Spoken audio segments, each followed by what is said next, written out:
First impressions are formed in one tenth of a second, and what we are wearing is dictating how we are perceived. You're sending a message, whether you like it or not, and my goal and my job is to make sure that you are sending the message that you want to be sent. This is Unknown to Known, an on-camera ready presentation. I'm Jamie Maglietta. Thanks for watching or listening wherever you are. If these conversations are adding value to your life, please subscribe. Join us on YouTube or follow us on your podcast platform of choice. Now, let me ask you something. You're building your brand. Maybe you've been thinking about a new website, a new logo, content strategy. But here's what most people skip. I'm sure you're skipping this part too. And it's the step that actually should come first. Before the logo, before the website, before you hit record on your new social media platform or for your YouTube channel or your podcast, or you post a single picture saying, I'm now available to speak at your events, or I'm coming out with a book, you need to know this one thing. Oh, yes. Your colors. I know you didn't expect me to say that. I get it. But your colors, you really need to know them. And that's not a vanity point. It is a marketing strategy. Because here's the truth. People decide whether to trust you, hire you, or book you within seconds of seeing you. Your appearance is part of your brand. And if what you're wearing doesn't match the authority, the expertise that you've been building all those years, or the energy that you want people to receive when they see you, you want to make sure that you have everything aligned to reflect how you want people to interpret you. On that journey from unknown to known, it's all about building know, like, and trust. And in order to build consistent colors, will help people recognize you over and over again in the scroll or at real life events. I have been wearing my purple colors for a while now. And when I go to events, people actually call me out and say, Hey, Jamie, I remember you from social. I love how you're wearing purple. When I don't wear purple, people also comment. We talk about that in this episode. Today's guest is someone I believe every professional should talk to before they do anything online. And if you talk to her, be sure to let her know that you got her information from this podcast. Tell her Jamie sent you. I'm going to share some information about our guest, Melanie. So Melanie Lippman and I, we met through LinkedIn. Melanie is an image consultant. I love how she knows how to really define your message through your wardrobe. And she helps you do just that. Let me share with you also her Instagram, where she is providing tips there, which is, hey, if you're on Instagram, you should be following her on Instagram. She has a really strong following on Instagram. She's talking about how, if you're a woman in leadership, what you should be wearing, what high power women should be wearing on stages. She also gives you a look at how different colors can impact the way people perceive you. One thing I didn't talk to her about, which I is not like me, is I didn't bring up her own journey from being unknown to known. Her LinkedIn, she's got over 13,000 followers as of this recording. So I'll make sure to ask about that the next time I have her on, because I think she needs to be a reoccurring guest of this show for us all to learn about colors and how important it is to our overall visibility and our brand on that journey from unknown to known. And now, here's my guest, Melanie. Hey, Melanie, thank you so much for being with us. I did introduce you slightly in the beginning. I need you to elaborate. So tell us all about what you're up to these days.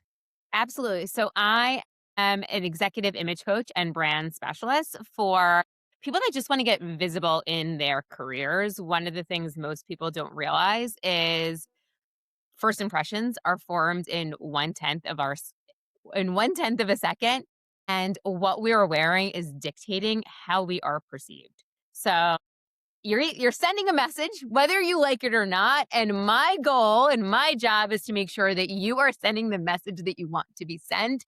So people are taking you seriously and having their credibility. And also that your clothing is sending the same message that you verbally are sending. Because when your clothes and your message is not saying the same exact thing, people don't trust you.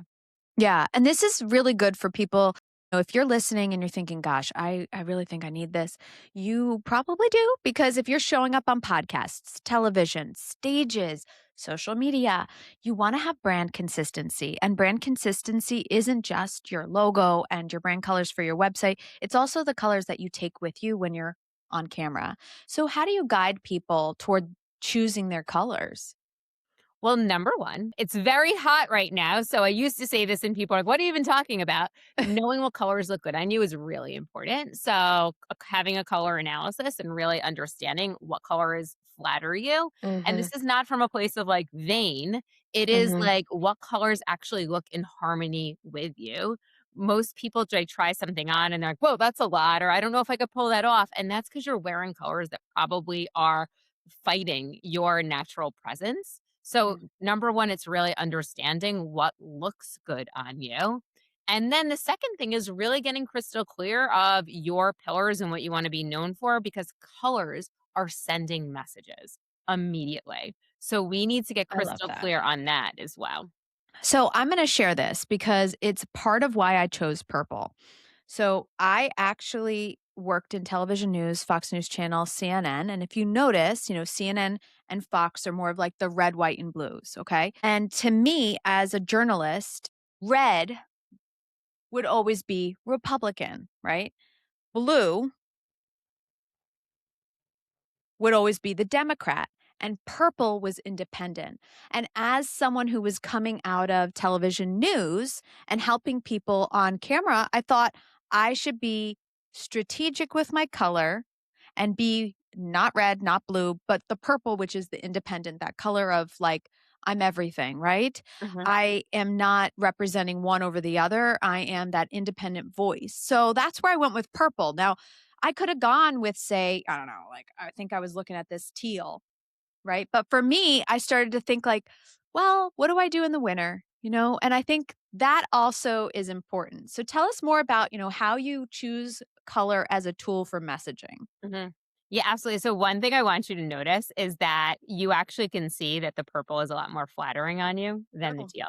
The teal actually looks a little like it's too warm for you, and so Mhm. that's actually it's fighting you, so I'm glad you Mhm. went with the purple. That's part of the color analysis is knowing, like, what looks good on your skin so you don't have to wear, like, tons of makeup and doing it Mhm. correct and doing all of that. So when it comes to, that's important, the flattering, we wanna look like we're well rested. So that's really important, and black, my friends, I'm sorry, doesn't send that message. Normally, when you're wearing black, it's, like, draining. There's, like, colors on camera that just don't read well, black and white, ain't so great, and then even red a lot of times on camera doesn't really read so wonderfully as well. So, it's kind of like that it's almost too harsh and too aggressive.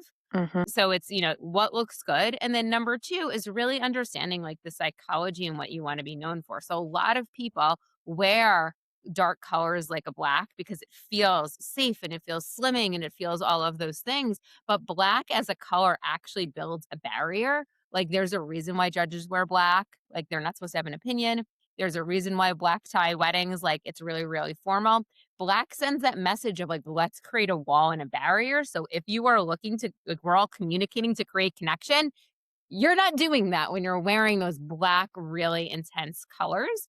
So, really understanding what is your core value and what you want to be known for. And that should be something that you're really wearing when you're speaking. So, it's really about that. Number one is like getting really clear of like, what do you want to be known for so that someone will feel that about you immediately. And then we get to go a little bit deeper to the other things that messages that our clothing are sending as well, like prints and textures and all of that other stuff. But it gets to be a really cool tool that actually takes away the decisions. Mm. Doesn't make it more things to think about. And I just want to add on to that. I always tell people, black actually adds weight. And I did a YouTube video on it early on, like a few years ago, where I showed like if I'm wearing my red suit and then I was putting on like the black in person, I felt like I looked skinny. But on camera, I looked bigger. And black actually does add weight if you're not lit right. And I talk about this on another episode where I talk about Rachel Maddow. So Rachel Maddow on MSNBC, she always wears black. Her set is nicely lit in blue, right? It's speaking to the color of Democrats. That's the channel MS Now leans toward, right? That voice. She wears black, but she can wear the black on that set because she's super thin. She still looks thin in the black and she's lit so well. But to the point, it also does make her seem, standoffish. And that's a good point. Like it does, black does kind of give you that authority. But I wonder if in person, if people, if they saw her, would be as like, oh, it's Rachel, or they'd be like, oh, can I? Because she's wearing black. You have a psychological element there that I'm interested in. That's fascinating. Yeah, and then also one of the things to realize with on camera, and this is what you're discussing as well, but just to Yeah. go deeper, is that when we're in 3D and in person, there's a certain nuance to our clothes, but Hmm. when you are virtual, you're one-dimensional. So that's really where that black, because you can't see where things stop and start on camera, so Hmm. that's really where she needs to be really well lit to see Hmm. where things stop and start. So Yeah. keeping that in mind is really important as well. And that's also the same with white. Whenever I have worn white on TV or for a podcast, you really do need to make sure that you're lit really well and you're tan, because Mhm, otherwise that white just makes you fall flat and your skin washes out. Like I'm not wearing any makeup. Like I just have like some, lotion on and my lip gloss. I don't and I think I did put some mascara on. I don't really like to wear a lot of makeup. mhm, But when you're wearing white or black even, you do, I feel like, need to have a little bit more to pop on mhm, camera too. So it's something to think about when it comes to those absolutely. colors. And then the other thing also that a lot of Yeah. my clients don't realize that I bring up when we're talking about speaking on a stage or speaking on a Mhm. camera is also what is going on around you.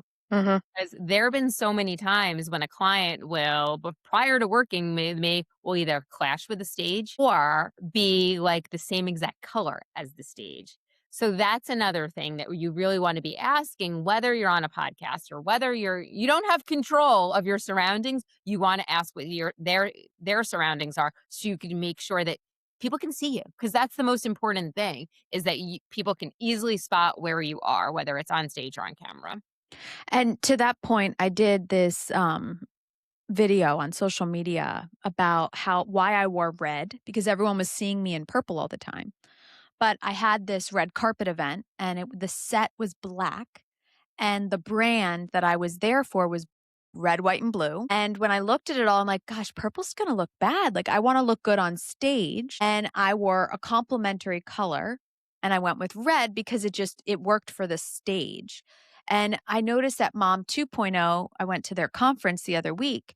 Everyone on stage complimented or was like it was a complementary color to the stage, and the stage was in these pastels, like pinks, and so everyone who was a speaker was either wearing, a darker pink or a maroon or a cream, something that really went with the Mhm, stage. So those are really good points and reminders, Melanie, because a lot of people don't think through that, and they need alternative colors, and you and I mhm. were talking about how it's sometimes people can't decide or they don't wanna commit to one color, let alone 2, but it's important to have multiple colors that are within your palette, so why don't you talk about that a bit?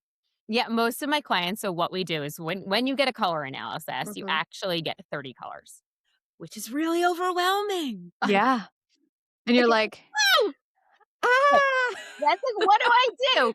So that's when we start adding, like, your values and, like, what do I wanna be known for, and then also, like, what you like, because just because a color looks good on you doesn't mean that you wanna be wearing it, and then Mhm. how you wanna be wearing it and how Yeah. you can add interest. So typically with clients, I get down to 5 to 7 colors, and then each one of them serves a purpose. Like, this is a color that I wear, like, this is my workhorse, like, I'm gonna wear a suit in this. This is my winter coat. This is what I'm gonna do it. This is a Mhm. softening color, so Mhm. if I'm in a situation and I wanna come across as either more feminine or more open to new ideas, it's gonna be this color. If I wanna be somewhat, in a situation where I wanna be innovative and Mhm. people really wanna realize that I'm ahead of the curve, it's gonna be this color combination. So we Mhm. start to not just think of color, we think of it through, like, what is the message that I wanna send? And then that becomes more versatile. So when you have 5 to 7, you could play with them, and then you could pull a lever when you need to. Mhm. So that becomes where it becomes a useful tool.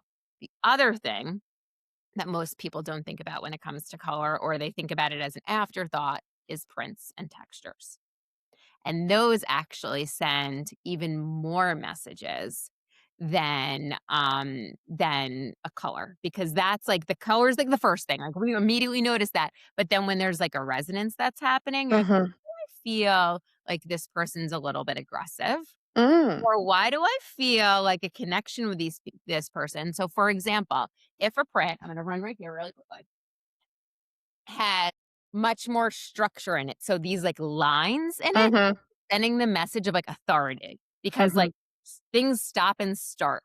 So we want to make sure that if you are wearing a print, like it's sending the right message. Mhm. Also want to make sure that it is like sizable, Mhm. because it can start like, especially on camera or on a stage, like it gets lost in translation. So if you are wearing a print, you do want it to have a presence with it and not look like a fuzzy mess.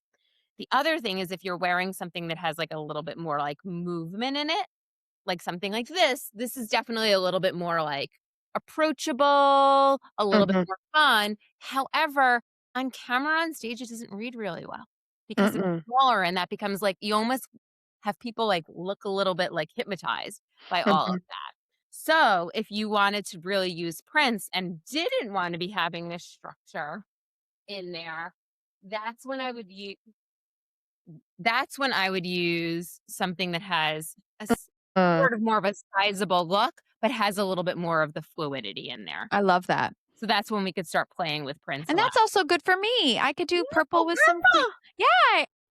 and that's what I was gonna say. When you start feeling like you're getting bored Yeah. with your signature color, prints and textures are a great way to add Yes. interest, and different materials as well. I recently had, I was wearing lavender. It's mainly lavender, and this is like a darker version. And then I do like a maroon for dark, as I get into fall, into winter. And the lavender was starting to just eat at me. I was like, I can't wear this anymore. And I bought this light lavender dress that had white, yellow, and pink flowers on it just to like switch Zhuzh. it up. Just it's like, okay, am I gonna wear that on a stage or on a podcast? Probably not. But Mhm, it was for a public appearance, if I'm going so for me, hear me out. I choose my colors, and I believe that if you are consistent with your colors, you become very recognizable to your in real life audience as well as your social media presence mhm, because people will always say, it's Jamie if they see the purple. If they see a shade of purple and it's a brown-haired girl with grays, they're like, "Oh, it's Jamie. I wanna see this," or they're like, "Let me scroll past." And in person, they're like, "I knew it was you because you had on the lavender." Or when I'm not wearing lavender, I get, "Oh, I thought you'd be wearing lavender. mm, Why aren't you wearing your purples?" And I'm like, mhm, so because I've now been doing it for a while, is I am seeing the proof in the pudding, let's just mhm, say, where leaning into a color scheme, leaning into strategic colors is going to help not only your brand, but also awareness. So, mhm. what are your thoughts on that? Like just building awareness through color? It becomes, so you, what I call it is a visual signature. You want Mhm. someone to like immediately see a color, or it doesn't even have to be always be color. It could be you wear red glasses or something like that. Or it could be you wear chunky necklaces, like a signature as well, because a material object is much more memorable than your name. It's much easier to remember the girl in purple than Jamie. Like, Mhm. it's something that people could anchor into. So if we can give something physical, like we take the guesswork out of it. They want to remember you in some way, so we're handing the thing to remember them to. And then what ends up happening is when they see purple, they're going to continuously think about you, and they're not even going to realize. So it really becomes this credibility and this trust building and all of that. I'll give you another example. One of my clients, she is a speaker. However, she's also an attorney, and she realized that using color was really powerful, especially in negotiations and in meetings. And there was one day she was meeting with a client, and she was just having like a crappy day. She lives in Canada and it's not so nice out. And she wore black to the office. And she, in her mind, like she copped out that day. She's like, I don't feel good. It's snowing. She's like, put black on. The client, and it was a gentleman, the first thing he said, what is wrong? Why are you wearing black? Like, he couldn't move on with the meeting until he knew why she was wearing Mhm. black. So it's even deeper than just having a speaker presence. It is your whole entire personal persona when it comes to your It profile. is so true because I was out wearing a black tank top and, like, black workout pants, and I was at the grocery store, and I bumped into someone, and she's like, "Oh, how have you been? Why aren't you wearing purple?" It's like that I can't live in this color, girl. So, like, let's just be real. I'm not gonna be wearing it all the time. I'm literally ready to vomit. I have so much purple, my purple bags, my purple water bottles, my phone is a shade. I'm like, We "Okay, may need to add in a little bit of an accent color. I need," and I've been doing, like, let me see. Let's look like this as I'm coming back. It's like, I have this as more my shade. I got this, but yeah. So I've been trying to do more creams. They accent, right now. But yeah, it is important to have that strategy in place because when you are showing up and you're recording content or you're being on social media, having a podcast, you don't want to look back and wish you started sooner. When Mhm, you're strategically planning to have a new website, to be a speaker, you need to know what the colors should be before you even craft that. You should know what your colors are before you even decide the branding of your website. mhm, Because if you don't, you're going to choose website colors that don't complement you. And then you're going to be upset with your website and have to redo it. So for me, color is one of those first things that people should be doing. And that's why I mhm, wanted to have you on because I think it's a missed moment in that process that people overlook. They're like, oh, it doesn't matter. I'll just wear whatever I want. No, if you want to be a public facing person, mhm, stages and more, you should have a plan in place. So, what do mhm. you tell people when they come to you about the importance of color? Well, it's the first thing people notice, like, it really is, like, and Mhm. people have definitely a visceral reaction about it, but the other thing that people don't realize is that when you are stepping into your visibility, you also have to be someone who is constantly posing for a picture or being on a stage. Like you'll be silly to be doing the things and not be documenting it. You want to start building your brand very, very quickly. And while you're getting those pictures taken, you should be wearing your signature colors because they need to be able to seamlessly go into your social media and your website and not clash. So I've had people that have come to me after the Mhm. fact because they went and made their photos black and white so they wouldn't clash with their website because what they were wearing was a misalignment to all of their branding. So this is not like a, oh my God, like put me in color jail and I can only wear a few things. This is actually taking you out of decision fatigue It because is. having a closet full of a rainbow is not helpful because you only wear the colors with black. It's actually being streamlining things and making Mhm. it so you actually have more versatility than Yes. having all of these, like, limitless options that actually give you no options whatsoever. And you sit there and not wear any of it, which is what I Mhm, do. And I was so mad. I found this great, like, purplish, leans more toward pink, but in my family where I could wear it and people would be like, "Okay, it's her." And I bought it on Etsy. I can't return it. And it came and it's so tiny. I was like, "No." So now I'm trying to, like, find the alter it. mini Jamie. I, like, finally found something I loved and was excited about, and it came and I was like, "Okay, the zipper's, like, out to here." Like, I can't even I was like, "Let me get in this." So it's really hard to find pieces within my colors, so I'm as you said, like, branching out, but I do love how it eliminates Mhm, the indecision. Like, today, I walked into my closet, I didn't feel like wearing anything. I was just like, "Oh, I'm so tired." Okay, I went over to my outfits of what do I wear on camera? These are them. This was the most comfortable, so I grabbed it, mhm, and I can still show up on brand and be comfortable. mhm, So it's all about having, to your point, the versatility and eliminating the decisions. I mm, don't ever really have to sit there and try on 9 different outfits anymore because I know what I'm wearing.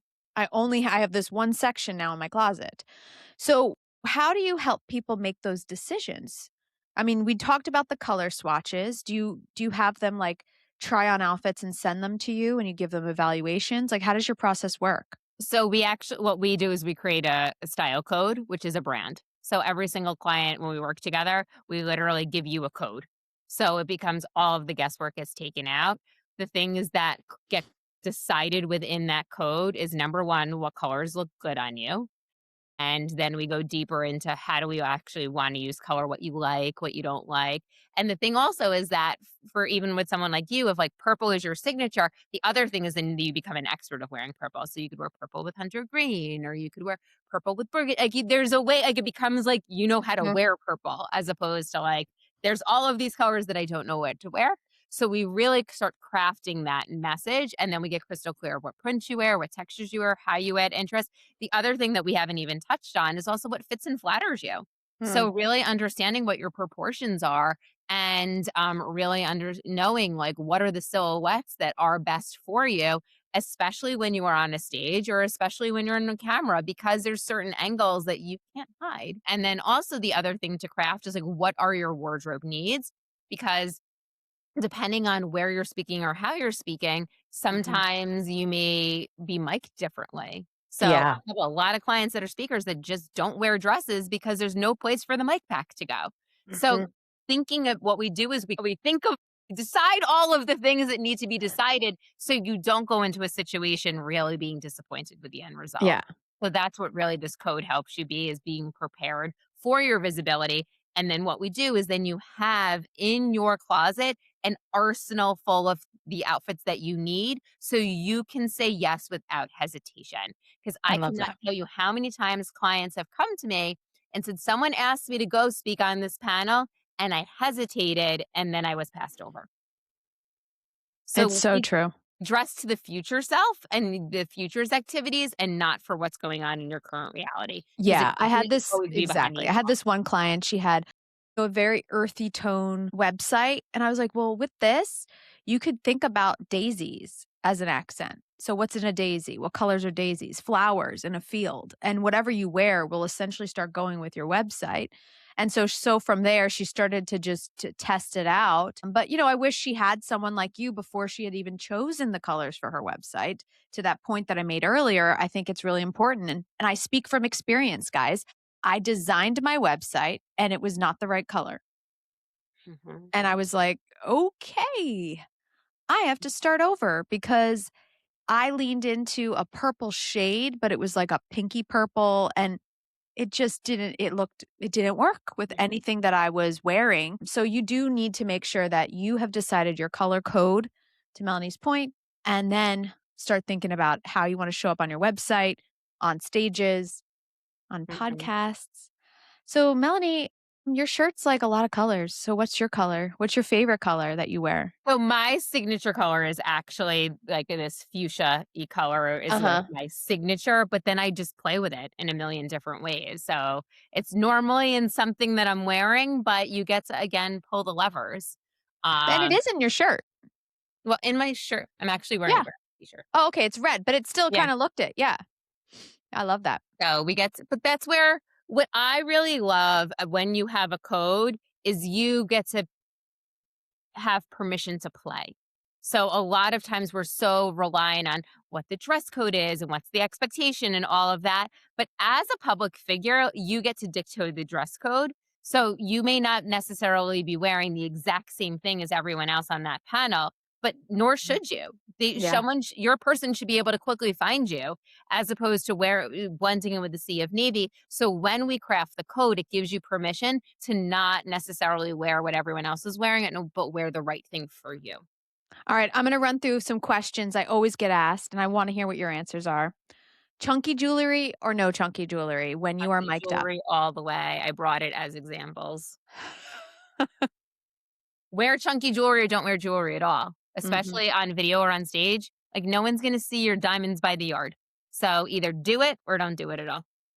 And I'll add if it is like a longer chain, make sure it's not hitting that microphone because Yeah. then it'll be really disruptive. Okay, next one. Shoes, clear or black if you're wearing a skirt and you're on stage? Nude. Nude, okay? You don't want that break of the line because what ends up happening, black is really dark. So everyone just looking at your dark black shoes that feel really heavy. Mhm. Clear to me just feels a little bit too Oh, okay, you're going there. I'm going all there. like nude or clear. I'm always saying nude or clear. So now I'm gonna have to rethink that clear.